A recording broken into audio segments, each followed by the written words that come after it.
Welcome to Petgevity, the podcast that gives you the best advice to help your pets live longer, healthier lives.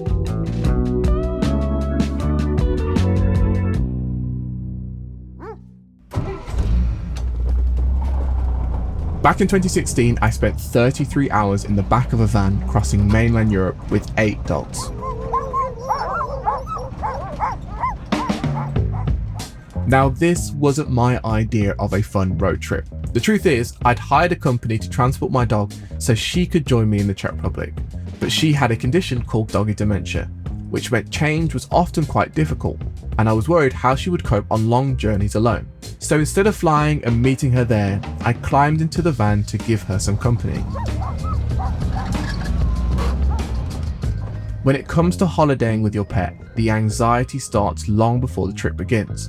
There's the paperwork, vaccinations, transport, pet-friendly accommodation, and figuring out what you can actually do together once you arrive. Because a dog-friendly holiday isn't just about getting there, it's about making sure both you and your dog enjoy the trip once you do. Today, I'm joined by one of the leading experts on traveling with your dog. Lottie Gross is a best-selling author who has spent years exploring the UK and beyond to uncover the very best pet-friendly accommodations, activities, and destinations. Today, we'll explore the practicalities of traveling with pets and how to plan holidays that work for you and your four-legged friend.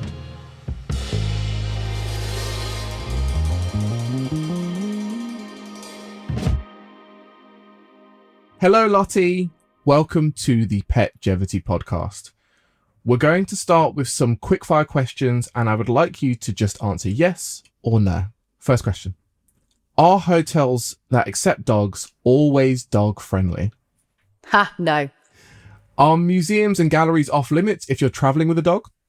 Absolutely not. If your dog hates car rides, are there things you can do to change that? Absolutely. And your full answer question now. What is the biggest misconception about going on holiday with your pet? The biggest misconception about going on holiday with your pet is that it's hard. It's really not. It's really not that difficult, and it's so worth doing. I'm really excited to dive into this topic because I know that the idea of traveling with your dog can feel incredibly stressful and awkward for a lot of people. That stress often leads owners to leave their dogs at home or book them into kennels instead of taking them on holiday with them. So my first question is, why do you like to take your dog on holiday with you? Well, for me, it started almost as a necessity rather than something that I wanted to do.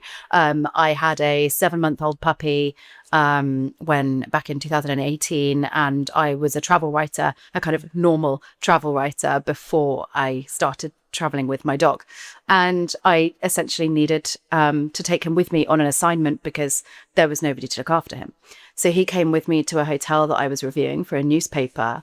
And really, it was there that I realized how easy, but also how occasionally challenging it can be traveling with a dog. There are things that you need to know in advance. And now I love traveling with my dog because I have a better time. I travel a lot solo as a travel writer, and most of my job is done alone. And so having the dog with me, you know, it's company. It adds a different dynamic into the way you travel.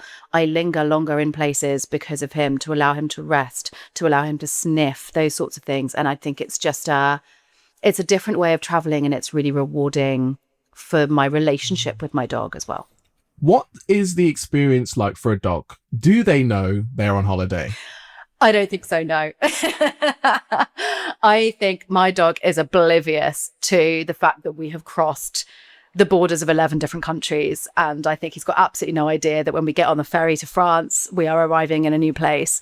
I don't even think he knows that the dogs are barking in French over there, frankly.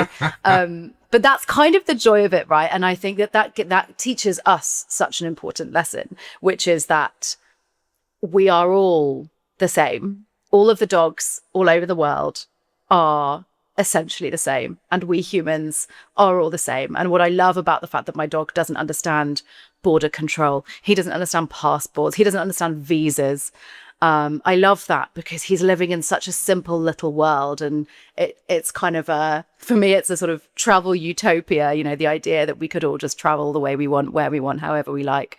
But having said that, I definitely think he understands the difference between home and being away. He certainly, he can settle anywhere. He's very good at settling anywhere. I'm very lucky in that respect.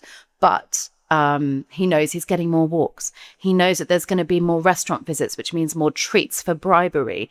He, a little bit like me, I suppose, relaxes into it when we're traveling, which is quite nice. My dog is not your typical robust average dog. He is highly strung. He's a terrier, right? So he is on the ball, on the game all the time, ready to go. What are we doing? Who am I barking at? What's happening next?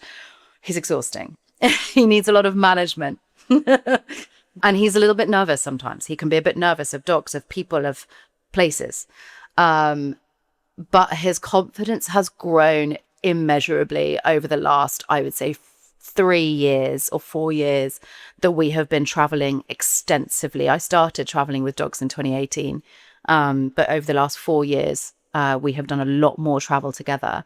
And it's been such a privilege to watch him become this kind of generally quite happy-go-lucky, brilliant, getting out of the car, where we're going, what we're doing kind of dog. I am the guardian for a cantankerous 16-year-old Lakeland Terrier, so I completely understand this. Do you think all dogs should be given the opportunity to go on holiday? Totally. I travel with a reactive dog. He is reactive. Today, I have been so surprised by him and delighted by him because we walked around a National Trust property that probably had 150 dogs, and we had one reaction out of that entire 2-hour experience of walking around that National Trust property. It's taken a long time for us to get there, a lot of training and a lot of beef cubes. But I think actually, yes, I think all dogs deserve a holiday. Your reactive dogs, your anxious dogs, your fire alarm style barking dogs who will demand chips off you in the pub, those kinds of dogs. I think every dog deserves to travel with their owners. If you are respectful of the environment and the people that you are around, and you can manage your dog in a way that they are also respectful of that, then whether you think your dog is well behaved or not doesn't really matter. Ultimately, as long as you can be respectful and the dog can follow your lead, then great.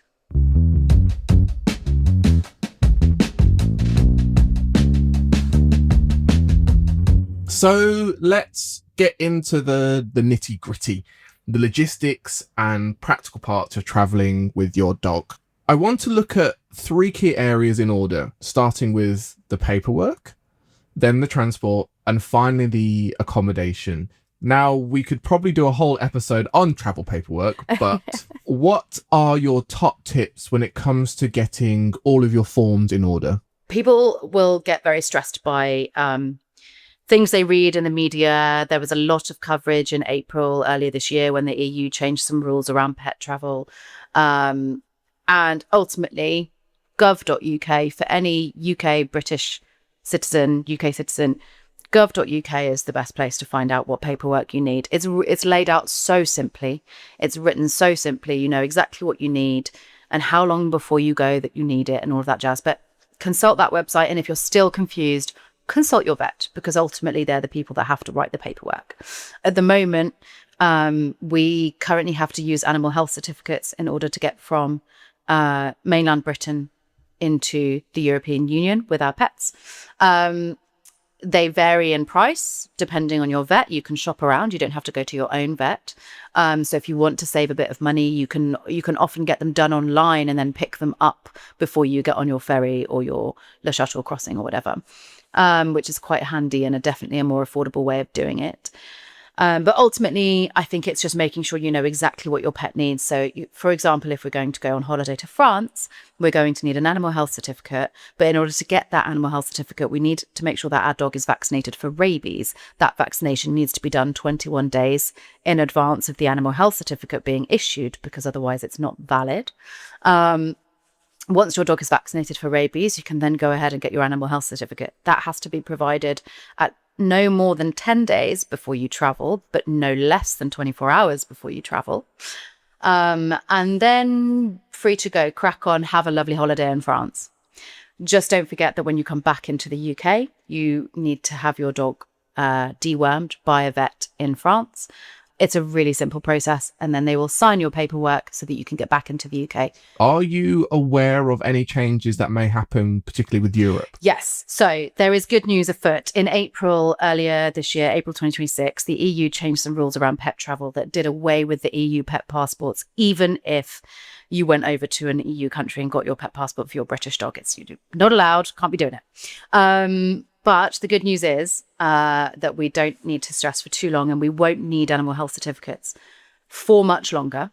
The government, DEFRA, is currently negotiating with the European Union to create what they are calling a sanitary and phytosanitary area, which is a really catchy term for a more relaxed way of moving animals and edible goods around and plants and things like that. And dogs, pets come under that area of legislation.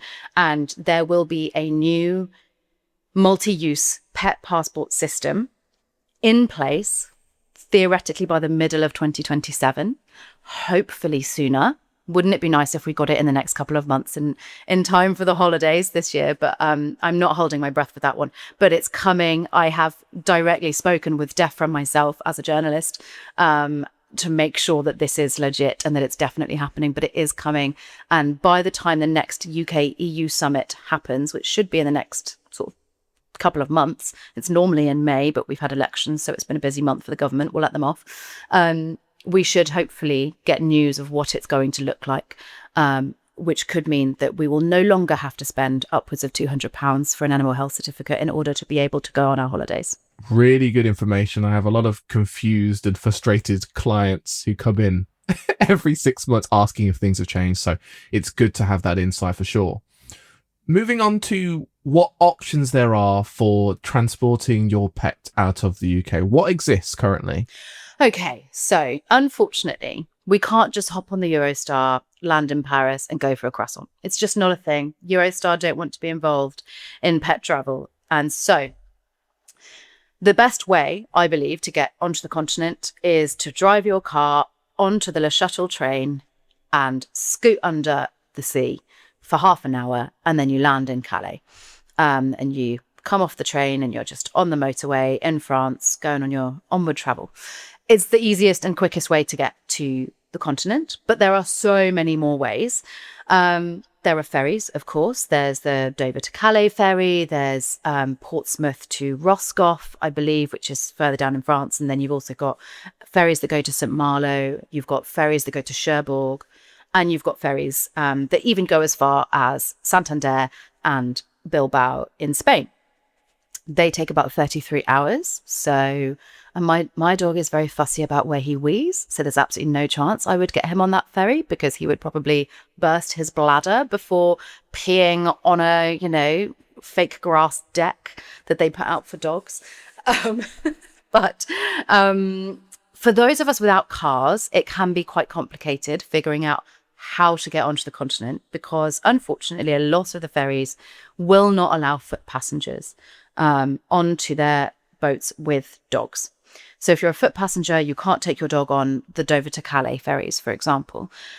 That's largely because of the way people check in and the way you travel onto the ship. It's a bus. They don't necessarily want people on the bus, on a very busy, packed bus with dogs and things like that. So the best way, I believe, to go as a foot passenger is there are ferries, and there's a ferry that goes from Harwich in Essex to the Hook of Holland. And I think there's another one that goes to Amsterdam or Rotterdam. And then there's also the DFDS ferry from Newcastle, which goes from Newcastle to Amsterdam. Those are overnight ferries, and you can check in with your dog as a foot passenger, go and stay in a little cabin on the ferry overnight, get your dinner, bring it down to the room so you can hang out with the dog. The dog's not allowed on the main sort of ferry area, but they can go out on deck on the outdoor areas. There is a pet deck for them. And you can run up and get your food and take it down to your room if you want to have dinner with the dog in the room. And it's a really civilized way to travel. It was lovely. I went and got my dinner. I had a really big plate of chili con carne with chips, and I drank a Newcastle brown ale as we sailed away from the Northumberland coastline. It was gorgeous, absolutely lovely. So it's a really, really fun way to travel, and it creates a sense of adventure just going on an overnight ferry from the UK to the Netherlands or whatever. If you wanted to take the Le Shuttle, which is the car train that goes under the sea, if you wanted to take that but you don't have your own car, you can take a minibus. There is a minibus that picks you up. It's called Le Pet Express. It picks you up from Ashford International in Kent, and then it will drop you off on the other side once you exit the train at Calais Fréthun station, which then connects either with Calais, about 10-minute train into Calais town, or you've got every now and then, I think every couple of hours, there are connecting trains into Paris. And then from Paris, you can get pretty much anywhere on the continent. So there are many ways to get onto the continent as a foot passenger with a dog, but it's just a little bit more complicated and your options are a bit more limited. There's a trending petition to allow small pets to travel in plane cabins. Do you support that idea? Yeah, absolutely. I do, because I travel a lot without my dog. I traveled to Mexico 2 years ago and saw several dogs on the planes in Mexico. It was just like getting on the bus with a dog or getting on the train with a dog. In the United States, dogs traveling in the cabin of planes, again, is very common. And now in Italy, they are allowing even larger dogs to travel on planes in the cabin on domestic flights. Dogs up to, I think, 30 or 40 kilos are now allowed to travel in the cabin in planes in Italy on domestic flights. And so I have done 10-hour train journeys. I got the train from Oxford to Venice over the course of 5 days, and my dog didn't once poo on board, wee on board. It's not just one train, obviously, but it's very unlikely that you're going to be taking your dog on a 9-hour flight. It's likely that you might want to fly to Spain or Greece or, Turkey or whatever. The maximum you're going to do is 4 hours, and the vast majority of dogs can be exercised well enough, and they can, toilet before they get on, and they can handle it. I think allowing a limited number of pets in the cabin of some flights will change things for owners who currently feel restricted by the trips that they are allowed to go on. But more importantly, it will change things for people who reside part of the year in other countries. It will change things for expats in places like Spain who want to come home for Christmas with their dogs, but can't get a pet-friendly cabin on the Santander ferry because they book up 9 months in advance. It could be a game changer for so many people who live between Britain and elsewhere in Europe. And I think it's a really important thing, because as we have more and more pets, we have more and more dogs in this country, they are becoming more like family than ever before. And I think it's a natural progression. Again, I believe that it's about understanding your dog and understanding what they can and can't handle. I've only flown with Artie once. We flew to the Isles of Scilly. There's a plane that goes either from Newquay, Exeter or Land's End. And there's a crate bolted to the floor in the middle of this little twin otter prop plane. It's tiny. If you don't like small planes, you'd hate it. I love them, luckily. Hate the big ones, but I love the tiny ones. But he did really well. But I did have to buy him a very bougie little steak and cut it up into tiny pieces to make sure that he didn't ruin the environment for everybody else by squealing or barking or generally being distressed. So, and he did really well, and he absolutely smashed it and lay down in the crate and was very well behaved. But it takes preparation. So while I say yes, absolutely, dogs should be allowed to travel in the cabin only if they can handle it and if their owners can manage them, and if they can behave appropriately. Moving away from flights, what should owners consider when doing long car trips with their dog? I think the most important thing for any dog owner doing any number of miles, it doesn't matter really how long that journey is, the single most important thing is to have the safest way for them to travel in that car. In February this year, I was in a car crash and somebody pulled out on me and the front of my car went into the side of their car. And I am so grateful that I have a crash tested, fitted crate in the boot of my car, because that stopped my dog from shooting off the back seat and through the windscreen or into the airbags that all went off around me. he was kept safe in his crate and ultimately trotted out the car like nothing had happened. I, on the other hand, had to go to hospital the next day, but he was fine. And that's the most important thing. That's more important than me being fine, right? So for me, the most important thing about car travel is always keeping your pet safe. And I don't believe that your harness and your seatbelt is enough. I really don't. I know that that is what is legally required. But I do believe that you need something more robust, because if you're going to be going on the motorway and you're going to travel 70 miles an hour, you have the possibility for a very high velocity crash. Hopefully nothing like that will ever happen to you, but it could. And if you don't secure your pet in a safe enough way, then it could mean the end of their life. And actually, it could also mean the end of yours, because if your pet isn't secured properly in the back seats and may be able to be flown through the car on impact, that could also hit you, and that could become, quite dangerous for you as well. So that's the sort of most important thing. When it comes to a dog's welfare in the car and keeping them happy and making sure that they are, safe and happy and on a long journey, I would say just stop every couple of hours, at least. I always stop at least every 2 hours to let the dog just get out, stretch his legs, sniff something, maybe wee on a blade of grass, whatever he fancies. I always try to build stops in as part of the journey. I'm not just stopping at the motorway services, letting him sniff some rubbish grass, by the side of the motorway and then getting back in. I like to try and make an event of it. So I might stop at a National Trust property that isn't too far off my route, or I might stop at a farm shop and go and get a bougie little cake and a coffee and then walk the dog around the fields or whatever. I always try and find interesting things to do, not just your boring motorway services stops. I have got a 7-hour car journey tomorrow. And so I have booked a number of dog fields along my route so that we can both get out the car and he can be let off the lead and run free, and I can relax and have a cup of tea and do whatever I need to do to just stretch my legs, and he will be safe and happy and running around. And I think that for me is my greatest travel hack, is booking a dog field halfway through a journey. It's such a relief to be able to get out the car and let the dog off the lead and run that long car journey off his little legs. With regards to enrichment, that ensures that he doesn't hate that car journey either. And I think, long journeys can be difficult for anyone. So very helpful in that sense. Let's move on to accommodation. What are the things to check for when choosing a place to stay?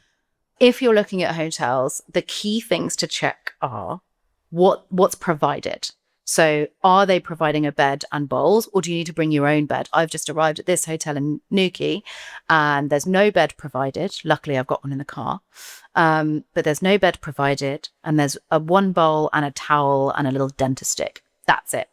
So that means that I've got to bring quite a lot of stuff with me, which is fine. I'm pretty well versed at packing for the dog. He doesn't travel light, I have to say. But then you'll get to some hotels and there'll be a whole welcome pack for the dog. There'll be a bed. The hotel I was in yesterday, they provided a dry robe for the dog because there was a river at the bottom of the garden that they can swim in. And actually my dog hates swimming, so I swam instead. Dry robe didn't fit me though, unfortunately. But there are varying degrees on the kinds of amenities different properties will provide for your dog. So check in advance what they're providing. The other really important thing you need to know is whether or not the dog is allowed to come to breakfast or for dinner or whatever. Because I have stayed in hotels where they say you are not allowed to bring a dog down to breakfast. You're also not allowed to leave them alone in the room. So when you've got a bed and breakfast package, what are you supposed to do? Oh, you can get room service, but it costs you a £20 tray charge. Useless. I'm glad to say that hotel, shortly after I stayed, changed their policy when I pointed out the flaw in their system. And you can now get your breakfast delivered to the room for free because they have created a problem for you. But I think you just need to understand the limitations that the hotel puts on the dog, right? So where can and can't they go? If you want to go and use the spa or the pool, can you leave them alone in the room? Will they give you a little sign to put on the door to say there's a dog in here, so, don't come in for housekeeping and things like that? It's important to understand that and understand whether or not your dog will be comfortable being left in a room. My first dog, Milo, he was a very robust little creature, despite the fact that he had kidney failure and broke his shoulder when he was 6 months old, bless him. He was a pretty hardy little creature, and he was quite happy to hang out in a hotel room while I was having my dinner in peace. Artie is not. Artie, also a Manchester Terrier, is very highly strung and doesn't even really like to be left in my house for more than an hour on his own. And so he comes everywhere. He comes down for breakfast. He'll come down for dinner. We've got a reservation here at this hotel tonight, and he'll join me for dinner downstairs. And so I can't leave him in the room because I know that he would bark his little head off. And so I always check in advance whether or not the dog is allowed in the room. And actually, that's something I put into my books. I always make sure that every hotel I ever review in any of my books will always allow the dog to be to join you at breakfast and things like that. How can you help your dog settle into a new environment? I think it's about familiarity.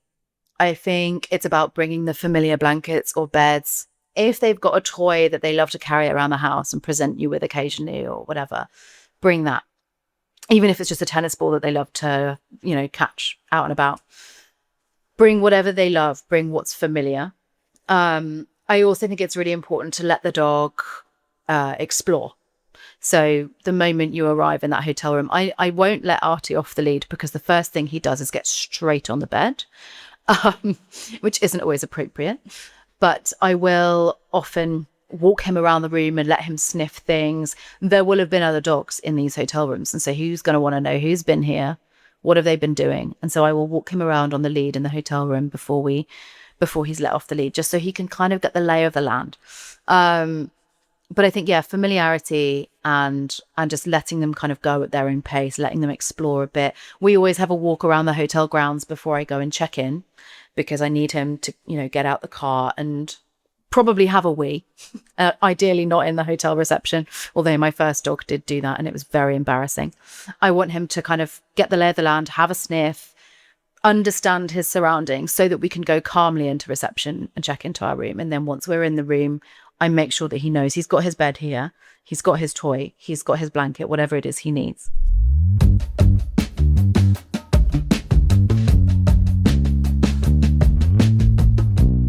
It's great to have a better grasp on the practical side of pet travel.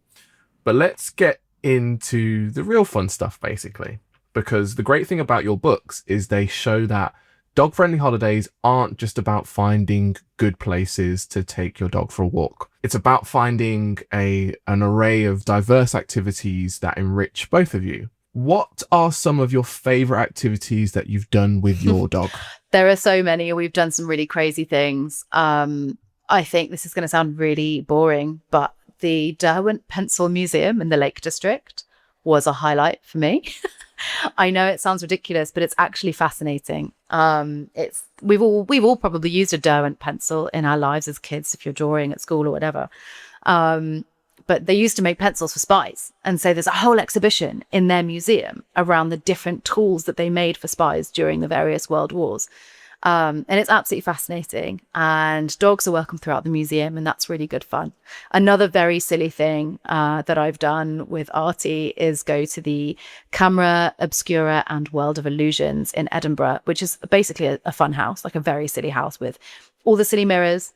He absolutely smashed the mirror maze. It must be to do with like his whiskers and the perception of spaces and things like that is very different. He's not using his eyes to move through the space. He's using his senses, his other senses. And so he got us through the mirror maze without me walking into a wall once, and I was thrilled about that. So we've done some really, really unusual things. We've done a load of really cool boat trips. We've visited Bass Rock just outside of Edinburgh on the coast, which has got one of the largest colonies of gannets, I think, in Europe. And they are quite terrifying up close, and Artie wasn't completely convinced when we got really close to the rocks. Hundreds of thousands of these big white birds squawking and smelling quite strongly. So that was really interesting. That was really good fun. You've mentioned Edinburgh. What cities are really good for dogs and why? I've just finished writing a book on London, and I have to say London is pretty dog friendly. It's I got my first dog when I lived in London. I was living in Croydon in South London. And Croydon is not dog friendly, largely because Croydon is just full of chicken shops. And so there's chicken bones on the floor. And every 5 minutes, you've got your finger down your dog's throat trying to hook them out. But the rest of London is great. London is a really dog friendly city. You can take your dogs on the glass walkway on Tower Bridge, which is pretty jazzy. You can go and stand right above the Thames on this really historic bridge. And look down on the buses and the people walking below you. That's pretty cool. So London is very dog friendly. And I guess it's because there are thousands of dogs living there. And the green spaces are incredible in London, which is fantastic. I think the key city that has always had my heart when it comes to dog friendly stuff is Lincoln, actually. And it's a city that most people don't think about going to on a city break. But they have an old Norman castle, which has dog-friendly days throughout the summer. They have one of the most, or probably the most beautiful cathedral in the whole of the UK. Fight me, I will die on that hill. But it's absolutely stunning. And you can take your dog on all of the tours, I think, apart from the tours that go up into the towers. And up into the attic. You can take your dog on the tours there. So you can tour this incredible cathedral, and there is so much to see inside. You can also take them to the services, which is really cool. So there's carol concerts at Christmas, and they do a 5 p.m. evensong as well, which is really atmospheric and a really kind of lovely thing to experience with the dog. So Lincoln has always kind of had my heart. A lot of the little shops on Steep Hill are very dog friendly. You can go and mooch in the boutiques, and it's got a whole bunch of dog friendly accommodation in and around the city. So it's always kind of impressed me at how dog friendly it is. What about more rural locations that you're aware of, which are really dog friendly? Where's good to go? Oh God. So I've got a book coming out this summer on the Cotswolds, and the Cotswolds is one of the best regions for taking your dog. It's unbelievably dog friendly. If you've got a dog that's going to walk nicely on a lead, you're going to have a really good time in the Cotswolds. There are sheep everywhere. So you have to be aware of that, and you have to be respectful of the fact that sheep have been part of the Cotswolds landscape for centuries. I'm talking like way back in the Middle Ages when they were using sheep to produce wool. That is why the Cotswolds is the wealthy region that it is today, because it grew up on wool, basically. And so we have to respect the sheep, and we have to respect the sheep farmers, and we have to keep our dogs on leads in sheep fields. But if you've got a dog who's good on a lead, then you're going to have a really good time, because there's a whole load of bougie hotels that do very silly things like install rainfall showers outside for the dogs for when you've come back from a muddy walk and they want a nice, warm, refreshing shower. There are hotels that will do spa treatments for dogs. There are hotels that have entire menus for dogs in the Cotswolds. The whole region is dog mad. And there are endless walks. The Cotswolds Way goes from north to south, and it's the most incredible national trail that you can walk with your dog. And it's just, there are so many special places in the Cotswolds. So that's the kind of the main rural region I would recommend. Another one is the Lake District. You can't really go wrong walking the dog up a fell in the Lake District. I'm less of a hill walker. I prefer, steady ground. But I have occasionally done the odd hill, and it is always worth it for the view. But I'd rather a nice flat walk that ends at a pub, frankly. But again, the Lake District, full of sheep. We've got to be really careful with our dogs around livestock.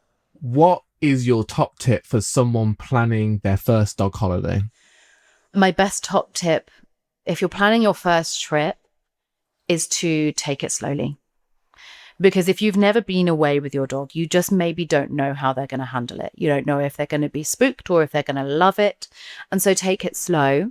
Maybe book 5 nights instead of a short weekender. Because if you're booking 5 nights, you give your dog time to get used to where you are, where you're staying, what you're doing, the new sights and sounds and smells.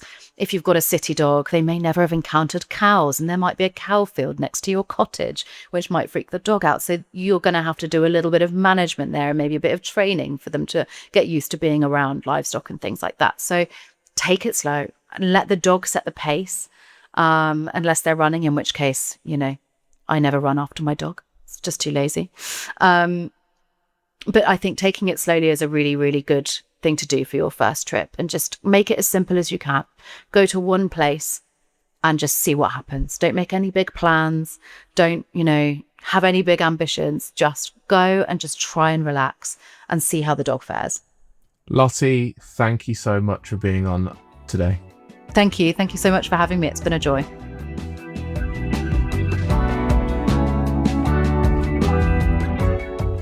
Thank you for joining us. I'm your host, Fabian Rivers, and this podcast is brought to you by Petgevity. If you'd like to find out more about how we can help your pet live a longer and healthier life, the link is in the show notes. This podcast is produced by Flamingo Media. Thanks, and see you next time.